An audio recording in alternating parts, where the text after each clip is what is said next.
In 1984, the dead body of a Roman Catholic priest was found in a water reservoir in central Poland. Several of his teeth had been knocked out, 6 ribs broken, an ear and his tongue were torn out, his nose smashed. The young priest had been so severely tortured and brutalized, his features were unrecognizable. Father Jerzy Popieluszko was murdered by the secret police of the Communist Party.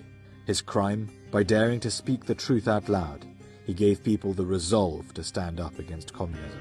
Rola księdza jest taka, by głosić prawdę i za prawdę cierpieć, jeżeli trzeba, nawet za prawdę oddać życie.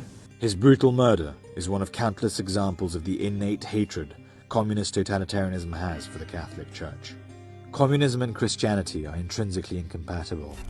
Marx stated that communism begins from the outset with atheism.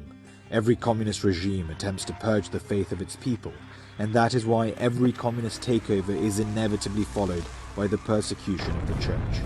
In Poland, in 1945, after the Soviet-backed communists took over, things were no different. The communists set about weakening and attacking the Church in this Catholic country. However, despite their efforts, the communists were unable to take control of the Polish Church, which maintained an unequivocally anti-communist stance and stood as the only official opponent of the communist regime for decades. The Poles, often encouraged or assisted by the Church, chose to resist communism every single step of the way. Many courageous priests sustained the faith and inspired that fight against communism, such as Cardinal Stefan Wyszyński, the spiritual father of the nation who was referred to as the uncrowned King of Poland.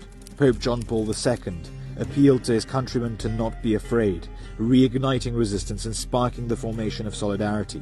Father Jerzy Popieluszko spoke about fundamental human rights, justice, and freedom in his powerful sermons. Those courageous priests face communist tanks and troops with a weapon far more powerful, a message about man's God-given dignity and inner freedom.